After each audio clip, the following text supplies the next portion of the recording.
Баршаңызға сәлем, менің арнама қош келіпсіздер. Бүгін сіздермен осындай дәмі өте ерекше және биік болып көтерілетін қарапайым банановый пирогты жасайтын боламыз. Ал сіз менің арнама тіркелмеген болсаңыз, тіркеліп, лүпіл басып, қоңыраушаны басуды ұмытпаңыз, менімен бірге болыңыздар. Пирогымызды жасау үшін алдымен керек затты дайындап аламыз. Бізге керегі жұмсақ сары май, қант, ванильді қант, жұмыртқа, ұн, корица, қопсытқыш, банан. Біз алдымен құрғақ заттарымызды араластырып аламыз. Мұнда корица өз қалауларыңыз бойынша. Бірақ корицаны қоссаңыздар ерекше дәм береді. Бірақ бәрі бірде корицаны ұната бермейді, сол үшін өз қалауларыңыз бойынша. Банандарымызды осылай блендердің көмегімен езіп аламыз. Егер блендер болмаса, вилканың көмегімен де езіп алуға болады.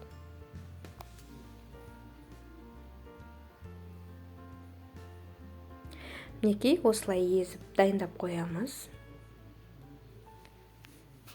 Сосын жұмсақ сары майымызды бірінші өзін миксермен араластырып аламыз. Араластыра отырып қантты саламыз.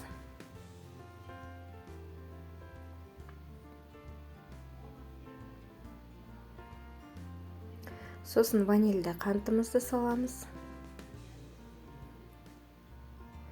Араластырғанда асықпаңыздар, жақсылап араластырыңыздар. Сосын үстіне жұмыртқамызды бөліп саламыз. Жұмыртқаны салып болғаннан кейін жақсылап бір қалыпты массаға келгенше араластырыңыздар. Қанты еріп, әдемі қаймақ сияқты масса бізде пайда болады. Міне көріп тұрғандарыңыздай қаймақ емес, тіпті кремге ұқсайды. Менде 24 диаметрлі форма, оның үшін мен сары маймен майлап алдым. Пергамент қағазын төсеуге де болады, немесе сұйық маймен де майлауға болады, өз қалауларыңызша. Дайын массамыздың үстіне жаңаға езіп алған бананымызды салып, осындай лопатканың көмегімен немесе қасықтың көмегімен үстінен астына қарай жақсылап араластырып аламыз.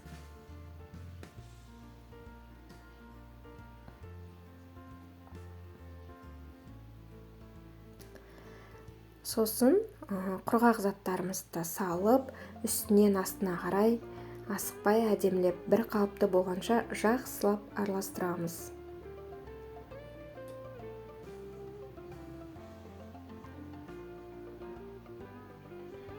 Міне біздің массамыз дайын. Енді формамызға құйып 180 градуста 30-35 минутта пісіріп аламыз. Енді өз печкаңыздың температурасын байқаңыздар. Сол бойынша пісіріп алыңыздар.